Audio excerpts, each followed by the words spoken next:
Salam Malaysia Madani, Datuk Tuan Yang di-Pertua, kepada ahli-ahli yang berhormat. Saya mohon izin untuk menjawab soalan Yang Berhormat Maran secara bersekali dengan soalan nombor 22 daripada Pematang Pau bertarikh 24 Oktober, soalan nombor 29 daripada Kluang bertarikh 4 November, soalan nombor 44 daripada Batu Kawan bertarikh 19 November, soalan nombor 10 daripada Kuala Terengganu bertarikh 4 Disember, soalan 41 daripada Pematang Pau bertarikh 4 Disember dan soalan 41 daripada Muar bertarikh 12 Disember kerana kesemua 7 soalan ini melibatkan isu dan persoalan yang sama. Boleh, Yang Berhormat. Untuk makluman Tuan Yang di-Pertua dan ahli-ahli yang berhormat, Kerajaan Madani sentiasa fokus dan juga committed bagi memastikan agenda pembangunan melalui pembaharuan semula bandar dapat dilaksanakan dengan komprehensif.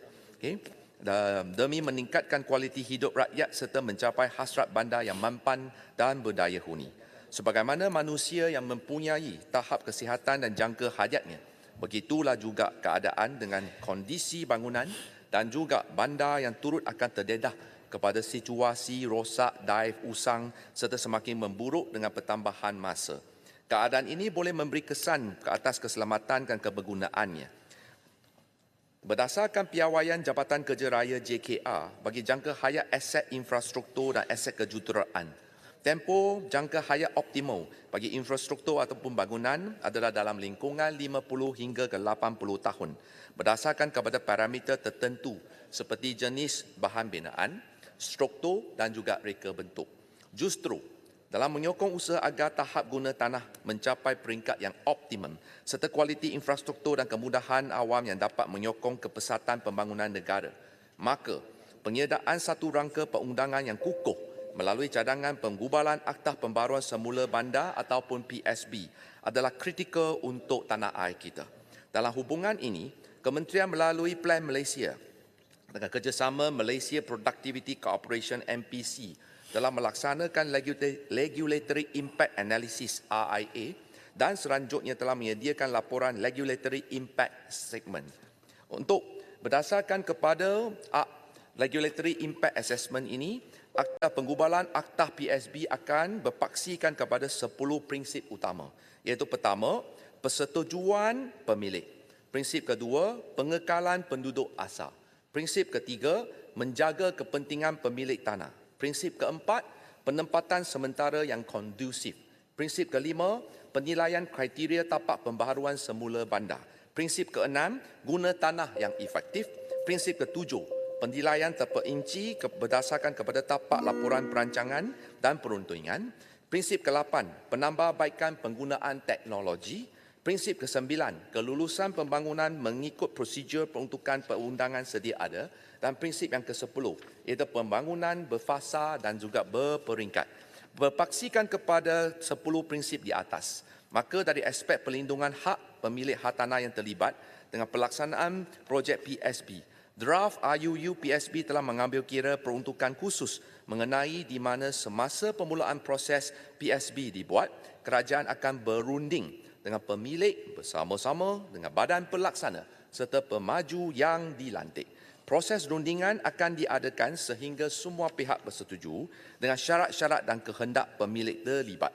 Selain itu, penubuhan Jawatan Kuasa Eksekutif Persekutuan, Jawatan Kuasa Eksekutif Negeri dicadangkan untuk melaksanakan peranan untuk memastikan pemaju yang layak mempunyai kompetensi dan prospek pelaksanaan pembaharuan semula bandar dan turut bertanggungjawab dalam melindungi kepentingan pemilik sekiranya berlaku masalah sepanjang proses PSB.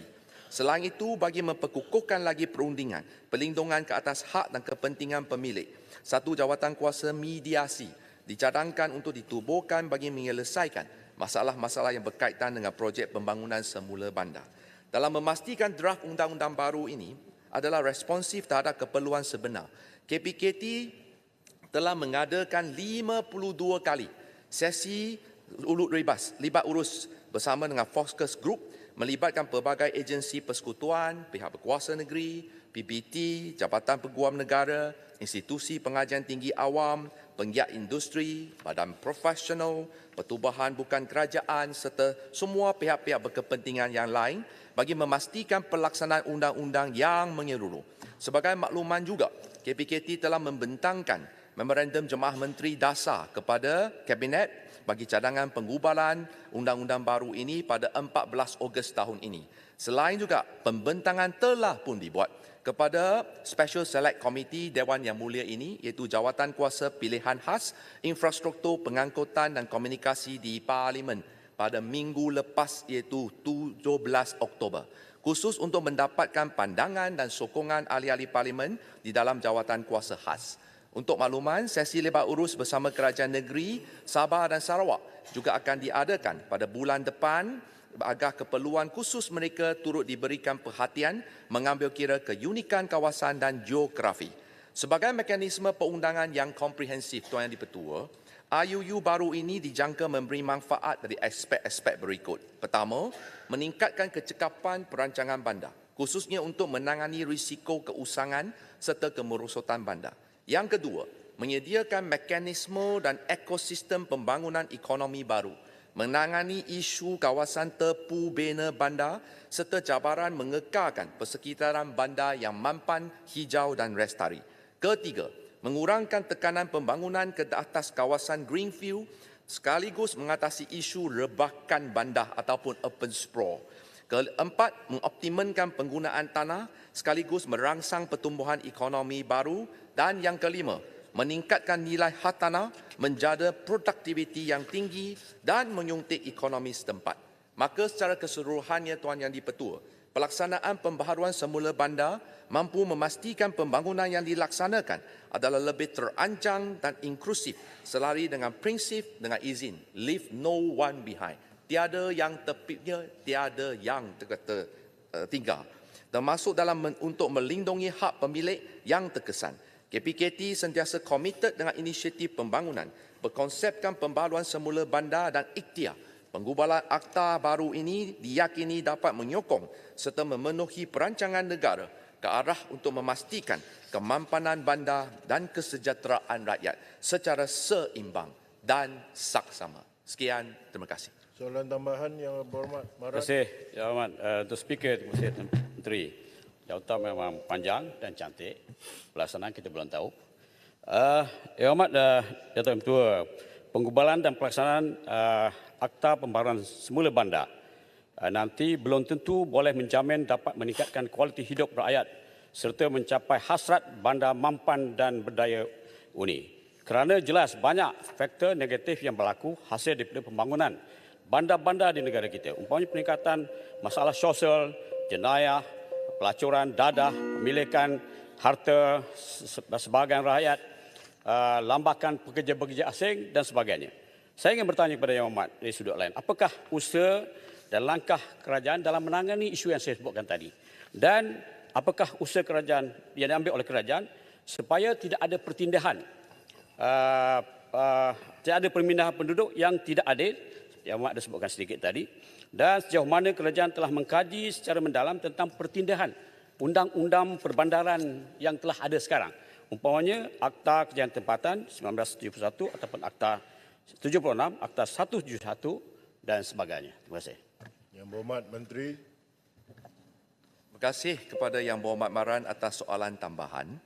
Untuk makluman seperti yang saya telah pun terangkan tadi, Kerajaan Madani sentiasa fokus dan komited. 52 kali libat urus telah pun dilakukan.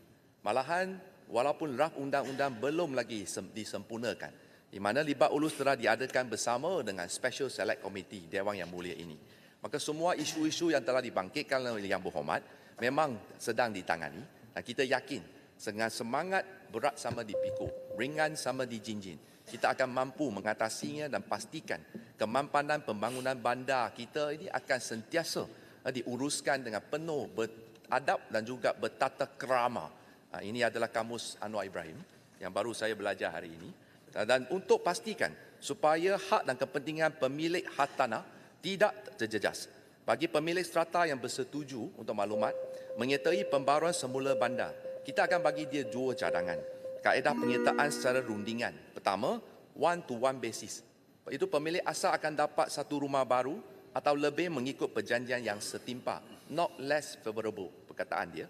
Dan kedua, ataupun dia jika nak jual, dibenarkan untuk melepaskan hak milik, mendapatkan keuntungan untuk diri beliau dan dia mempunyai kebebasan untuk beli hartanah impian mereka. Dan untuk pastikan perlindungan kepada hak pemilik, jawatan kuasa mediasi akan ditubuhkan sekiranya terdapat isu-isu yang timbul sepanjang proses pembangunan semula bandar. Untuk makluman Tuan Yang di-Pertua dan ahli yang berhormat, kita ada success story. Saya bagi contoh dekat Bangsa, Razak Mansion. Dah berjaya dekat Pulau Pinang, Georgetown. Pelbagai urban regeneration, urban rejuvenation, urban Yang redevelopment. Berhormat Menteri, sebentar. Yang Berhormat Tanah Merah, Yang Berhormat Sisik Gelugur, kalau nak berbicara di dalam ini, di luar. Ya. Teruskan, Yang Berhormat Menteri. Soalan jawapan tergendara, mohon maaf.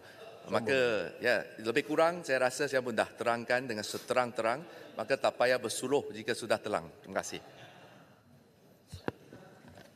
Berikut saya persilakan Yang Berhormat Pulai.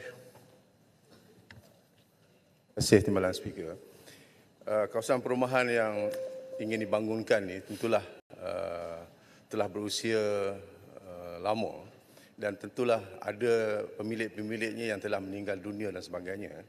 Soalan saya sekarang ni, apakah kita perlu mendapat persetujuan keseluruhan pemilik atau bagaimana? Bagaimana kita nak menyesuaikan dengan mereka yang mungkin akan membantah projek tersebut bagi kita bangunkan perumahan yang baru? Terima kasih. Yang Berhormat Menteri untuk jawapan. Terima kasih kepada Yang Berhormat Pulai atas soalan yang baik. Memang sekiranya kita tak ada undang-undang baru mengikut Akta 757, the consent threshold sekarang ini adalah 100%. Dengan kata lain, sekiranya terdapat satu rumah pangsa, 1,000 unit, 999 orang setuju, seorang bantah, maka projek gagal. Ini saya rasa adalah kurang munasabah dan dia melanggar kepentingan awam. Khususnya sekiranya bangunan itu sudah tidak selamat untuk diduduki. Kita tak mahu ada kejadian macam Highland Towers yang berlaku dulu. Maka KPKT melalui Plan Malaysia telah membuat comparative studies dengan amalan luar negara. Kita telah buat amalan bandingan dengan New Zealand iaitu consent threshold 75%, Hong Kong 90%, Australia 75%, British Columbia, Canada 80%. Kita juga telah membuat bandingan dengan Singapura iaitu untuk bangunan yang kurang daripada 10 tahun 90%, lebih 10 tahun 80%, dan Northern Territory Australia, Western Australia, pelbagai bandingan telah pun dibuat. Maka akta baru ini kita cadangkan supaya consent threshold itu ditetapkan tidak kurang daripada 80%. Iaitu daripada 10 orang pemilik mesti dapat persetujuan sekurang-kurangnya 8 orang.